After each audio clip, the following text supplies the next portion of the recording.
Hello students, कैसे हैं आप सर। आपका स्वागत है हमारे चैनल बोर्ड मास एकेडमी में। तो आज हम 7th क्लास का एक टॉपिक करेंगे, जिस टॉपिक का नाम है triangle and its properties. Okay, तो चलो मैं triangle and its properties chapter start कराने से पहले मैं कुछ बेसिक कंसेप्ट्स बताता हूँ कि इस चैप्टर के अंदर कौन कौन से कंसेप्ट्स आते हैं। तो देखो,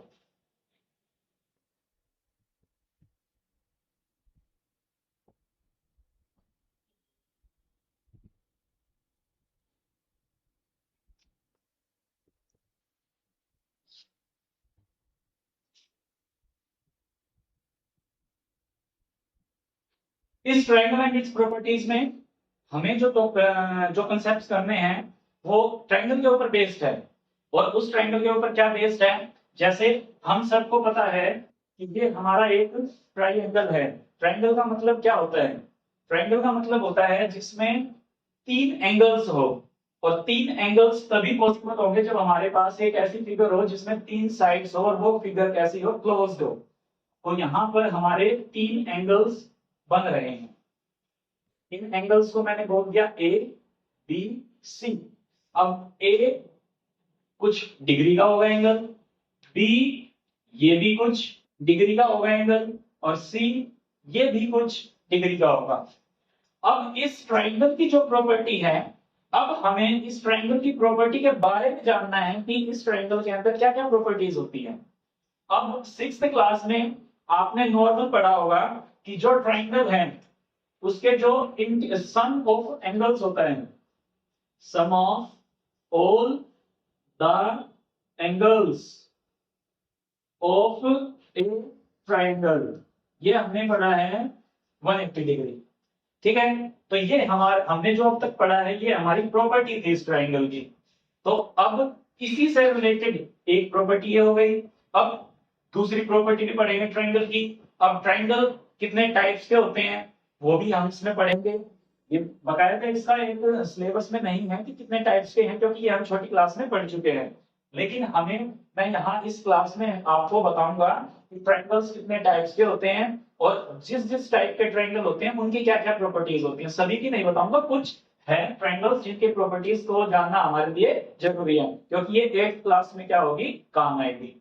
तो एक ट्रायंगल मेरा ये हो गया, और इसमें मैंने एक पहली प्रॉपर्टी पढ़ी कि the sum of all the angles. और जो ये हमारे एंगल्स है बेटे, ये हमारे इंटीरियर एंगल्स हैं। क्या है? इंटीरियर। देखो, अब एंगल्स भी दो टाइप्स के होते हैं। एक इंटीरियर एंगल होता है, इंटीरियर माने अंदर, इंटीरियर माने अंदर। और एक होता है एक्सटीरियर एंगल, एक्सटीरियर माने बाहर। अब आप लोग बोलेंगे सर बाहर तो कोई एंगल है ही नहीं। देखिए, जैसे मैंने ये ट्रायंगल बना दिया, मैंने एक साइड को आगे ड्रॉ कर दिया, तो यहां पर पता लग रहा है कि ये अंदर वाला एंगल है इंटीरियर, और जो हमारा ये एंगल है इट मींस ये x मान लिया, ये y। x जो है, x बिलोंग्स टू, या x को हम सेट कह सकते हैं कि x जो है वो हमारा इंटीरियर एंगल है, और y जो है वो हमारा कैसा है, एक्सटीरियर एंगल। ठीक है, इतनी बात आई होप समझ आ गई होगी। अब यहाँ पर एक्सटीरियर इंटीरियर का काम खत्म हो गया है, तो एक जो प्रॉपर्टी है वो हमारी इंटीरियर और एक्सटीरियर के ऊपर डिपेंड करती है। देखो, एक प्रॉपर्टी तो हमने पढ़ ली कि एक प्रॉपर्टी तो ये कहती है कि अगर हमारे पास एक ट्रायंगल है तो उसके इंटीरियर एंगल्स का जो सम है वो कितना है, 180 डिग्री। अब बात ये आती है कि जो हमारी दूसरी प्रॉपर्टी है वो क्या कहती है। दूसरी प्रॉपर्टी ये कहती है कि जैसे मैंने ये अंदर का एंगल x मान लिया, बाहर का y, इसको a मानो, इसको b। तो एक प्रॉपर्टी ये कहती है कि the exterior angle, exterior angle is always equal to what, sum of its interior opposite angles. अब समझ नहीं आया क्या है? ये हमारी कौन सी प्रॉपर्टी है? Property number 2। क्या मतलब है इसका? इसका मतलब क्या है? एक्सटीरियर एंगल, एक्सटीरियर मीन्स वाई, किसके इक्वल है? Sum of its, sum means plus, plus its interior, interior माने अंदर। अब अंदर तो कौन कौन से एंगल दिख रहे हैं आपको? ए दिख रहा है, बी दिख रहा है और एक्स दिख रहा है। ठीक है, तो अब क्या करेंगे हम? यहां पर एक वर्ड और है कि इंटीरियर ऑपोजिट एंगल। ऑपोजिट का मेन मतलब होता है कि जो इसके एंगल के साथ में जो एंगल है इसको छोड़ के इसके अपोजिट में कौन कौन से एंगल है? ए और बी। देखो, this is a triangle, this is Y, opposite means इसके अपोजिट में, इसके अपोजिट में कौन कौन से एंगल आएंगे? ये और ये। और हम अगर सरल भाषा में बिल्कुल सिंपल लैंग्वेज में अगर बोले तो हम ये बोलेंगे कि y के साथ वाला जो अंदर का है उसको हमें छोड़ देना है और जो बाकी दो एंगल्स बच गए इनके सम के इक्वल होता है। It means a plus b। ये प्रॉपर्टी हमारी क्या है? समझ में आई? तो यहां पर क्या आएगी? The exterior angle is equals to sum of its interior opposite angle. हम कुछ है ना जो हमने प्रॉपर्टीज पढ़ी थी उसके कुछ एग्जांपल्स करते हैं। देखो, मेरे पास एक क्वेश्चन है, जैसे कि मैंने ट्रायंगल ड्रॉ कर दिया, ठीक है? ये this is 60 degree, this is 70 degree and this is x degree. We have to find the value of x। हमें क्या निकालना है? x की वैल्यू निकालनी है। अब वो x की वैल्यू पॉसिबल का कैसे होगी? पॉसिबल तो तब होगी ना जब हमें इसकी कुछ प्रॉपर्टीज पता होंगी, तभी तो हम निकाल पाएंगे x की वैल्यू। तो अब हम क्या लिखेंगे यहाँ पे? प्रॉपर्टी का अपना नाम, sum of all interior angles of a triangle is equals to 180. It means x plus 60 plus 70 is equals to 180. Okay. Now x plus this is 130 degree, this is 180 degree. अब हमें किसकी वैल्यू निकालनी है? x की निकालनी है। तो अब हम क्या काम करेंगे? हम करेंगे 130 को x से दूर करेंगे। इट मीन्स 130 को उधर लेके जाएंगे। ठीक है, या फिर हम ये भी बोल सकते हैं कि 130 को यहां से सब्ट्रैक्ट कर दो। अब 130 को यहां से क्या करेंगे? सब्ट्रैक्ट करेंगे, तो इट मीन्स उधर भी सब्ट्रैक्ट करना पड़ेगा। ये दो बेस में होगा। कैसे? एक तो डायरेक्ट है कि 180 ये प्लस का है, उधर जाएगा तो माइनस हो जाएगा और यहां से x की वैल्यू कितनी आ जाएगी? 50 डिग्री। कितनी आ जाएगी? 50 डिग्री। और दूसरा भी क्या है कि हम सब्ट्रैक्ट कर देते हैं कि जिसको मेरे को रिमूव करना है ना उसी का अपोजिट साइन से हम करेंगे। अगर यहाँ माइनस होता तो प्लस कर देते, यहाँ प्लस है तो माइनस कर देंगे। तो subtract 130 degree from both sides, from both sides. Okay, now x plus 130 degree minus 130 degree is equals to 180 degree minus 130। देखो अब ये दोनों कट आउट हो गए हैं, यहाँ बचा x और यहाँ बच गया 50 डिग्री। तो ये हमारा एग्जांपल था जो कि फर्स्ट प्रॉपर्टी के ऊपर डिपेंड कर रहा था। ठीक है, अब हम क्या करेंगे? अब हम सेकंड प्रॉपर्टी का एक एग्जांपल देखेंगे।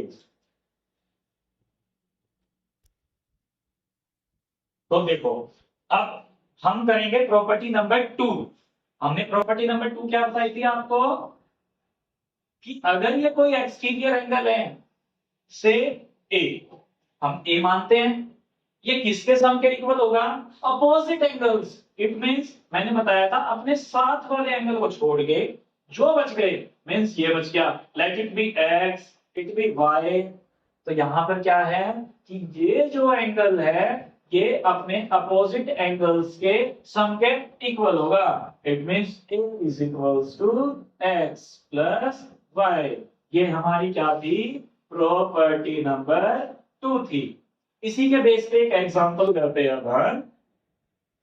Example, let it be 135 degree, it be x and it be okay, मैं पहले सिंपल लेता हूं, उसके बाद दूसरे वाला करेंगे, ठीक है। इस वाले क्वेश्चन को मैं यहां डाल देता हूं, it be 65 and it be 72। और इस क्वेश्चन की बात करें तो ये 135 degree, this is 79 degree and this is x। Okay, अब देखो यहां पर मेरे को एक्सटीरियर एंगल दिख रहा है, तो इट मींस कि हमें जो प्रॉपर्टी यूज करनी है, हमें करनी सेकंड प्रॉपर्टी जो कि एक्सटीरियर एंगल के ऊपर डिपेंड कर रही थी। तो यहां पर लिखेंगे कि exterior angle is equals to sum of its interior opposite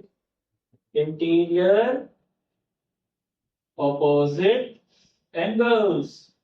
now exterior angle कितना है अपने पास x, interior opposite angles means इसको छोड़ दो, यहां पे इसको नहीं लेना, तो दो एंगल्स बच गए 65 डिग्री 72, दोनों का सम किया तो दिस इज 137 डिग्री। तो यहां से हमारा आंसर आ गया कि 137 डिग्री हो गया, ठीक है। अब इसमें भी हम सेम प्रॉपर्टी लगाएंगे, तो यहां पर भी दोबारा से लिखेंगे exterior angle is equals to sum of its interior opposite angles. अब एक्सटीरियर एंगल कितना है 135 डिग्री। अब इसके साथ वाला एंगल छोड़ देना है, अब इसको छोड़ा तो क्या, ये दोनों का सम, इट मींस x प्लस 79। अब हमें वैल्यू किसकी निकालनी है x की, इसकी निकालनी है x की। ओके, अब x की निकालनी है तो 79 को यहां से रिमूव करना पड़ेगा। अब ये 79 को हम रिमूव करेंगे तो इसको दूसरी तरफ लेके आना पड़ेगा, दूसरी साइड में। अब ये किस चीज का है, पॉजिटिव है, पॉजिटिव है तो उधर जाएगा तो नेगेटिव हो जाएगा। तो 135 degree minus 79 degree is equals to x। और यहां से x की वैल्यू फाइंड आउट हुई कितनी, 6 and 12 56।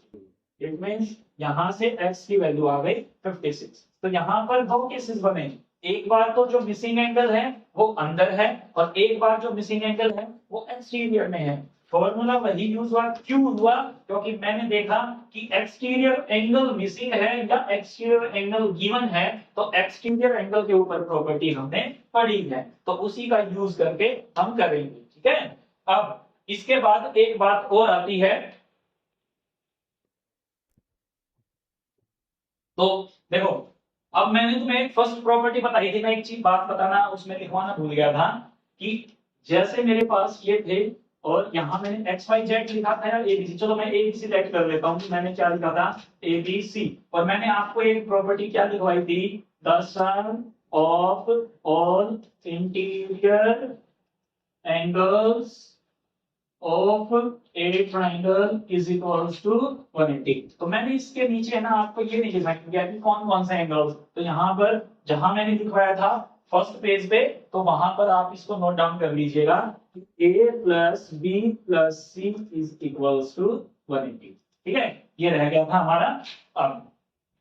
अब मैंने जो सेकंड प्रॉपर्टी करवाई है आपकी, वहां मैंने आपको लिखवाया है कि if it is a, it is x, it is y and it is z। तो यहां पर जो एक्सटीरियर एंगल की जो प्रॉपर्टी बताई मैंने, exterior angle is equals to sum of its interior opposite angles.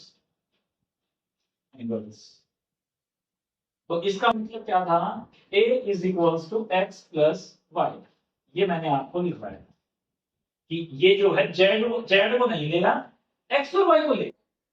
देखो अब हम इसका है ना एक इस वाले का छोटा सा एक प्रूफ करते हैं। देखो इसका प्रूफ भी है, इसको प्रूव करने के लिए तो 9th क्लास में जाना पड़ेगा, ठीक है, लेकिन इसको हम सिंपली यहाँ पे समझ सकते हैं, क्योंकि आपको पता है एक लाइन जो है इसके ऊपर कितने डिग्री का एंगल है 180। कितने का है? 180 डिग्री का। अगर मैं इस एंगल को दो हिस्सों में डिवाइड कर देता हूं, दिस इज ए, या फिर ऐसे इस टाइप से डिवाइड करता हूं, जैसे ट्रायंगल है ना, ऐसे लेते हैं, this is A and this is C. तो यहां पर भी मैं ये नहीं कह सकता कि a प्लस में z इज इक्वल्स टू 180। क्यों? क्योंकि a और z आपस में मिलकर क्या बना रहे हैं? एक स्ट्रेट लाइन। और स्ट्रेट लाइन पे एंगल कितने का होता है? 180 डिग्री का होता है। ठीक है। अब यहां से अगर मैं ट्राइंगल बनाता हूं और इस एंगल को मैं क्या कहता हूं? x, और इस एंगल को मैं क्या कहता हूं? y। तो अब इसको भूल जाओ, एक्सटीरियर एंगल जो है ना, इसको भूलो। क्या मैं यहां पर ऊपर वाली प्रॉपर्टी लगा नहीं सकता कि x plus Y plus Z is equals to degree? यहां से क्या पता लगा कि a और z को अगर मैं प्लस कर रहा हूं तो भी एक स्ट्रेट लाइन आ रही है, और ट्रायंगल के तीनों एंगल्स को मैं अगर प्लस कर रहा हूं तो भी 180 डिग्री आ रहा है। इट मींस ये भी 180 के इक्वल, ये भी 180 के इक्वल। तो क्या मैं यहां से नहीं बोल सकता कि a plus Z X plus Y plus Z के इक्वल है? क्यों? देखो, मैं इसको रोहन मानता हूं, this is Rohan, this is Rohan. Rohan के पास भी 180 रुपए, सोहन के पास भी 180 रुपए। तो क्या मैं नहीं कह सकता कि रोहन और सोहन आपस में बराबर हैं? तो it means a plus Z की वैल्यू भी 180 और x plus Y plus Z की वैल्यू भी 180। इट मींस क्या कि मैं यहां कह सकता हूं a plus Z is equals to x plus Y plus Z. अब यहां से z को उधर भेजो तो यहां बचेगा a, इधर x plus Y plus Z, और ये z जब उधर जाएगा तो ये हो जाएगा माइनस का, और प्लस माइनस का z आपस में कैंसिल आउट हो जाएंगे, और यहां से जो वैल्यू बचेगी वो बचेगी is equals to x plus y। और यही हमने प्रॉपर्टी में पढ़ा है कि a is equal to x plus Y. यहां पर z काउंट नहीं होगा, और यही हमारी क्या बनती है? Property number 2। ओके, तो आज के लिए इतना बहुत है। इसके बाद मैं आपको क्या कराऊंगा? इस ट्रायंगल से रिलेटेड और भी प्रॉपर्टीज कराऊंगा। एक दो प्रॉपर्टीज और बची हुई हैं, जैसे कि राइट एंगल ट्रायंगल की प्रॉपर्टी बची है, उस पे कौन सी थ्योरम लगती है। और एक प्रॉपर्टी इसके बाद ये भी है कि ट्रायंगल बनता है, कब कब बनता है और कब कब नहीं बनता। क्या कंडीशंस होंगी कि ट्रायंगल पॉसिबल है बनना या ट्रायंगल पॉसिबल नहीं। ठीक है, तो ये कुछ एंगल्स के ऊपर भी डिपेंड करता है, ये कुछ साइड्स के ऊपर भी डिपेंड करता है। ठीक है बेटा, तो आई होप आपको ये सारी चीजें जो मैंने आपको बताई है ये समझ आ गई होगी, और अगर नहीं, एक बार में समझ नहीं आए तो इस वीडियो को दोबारा से रिपीट करके देखना। बहुत इजी वे में मैंने आप लोगों को ये सारी चीजें समझाई है। ठीक है, तो आपको अब इसमें कुछ दिक्कत नहीं होनी चाहिए। ठीक है, ओके, बाय।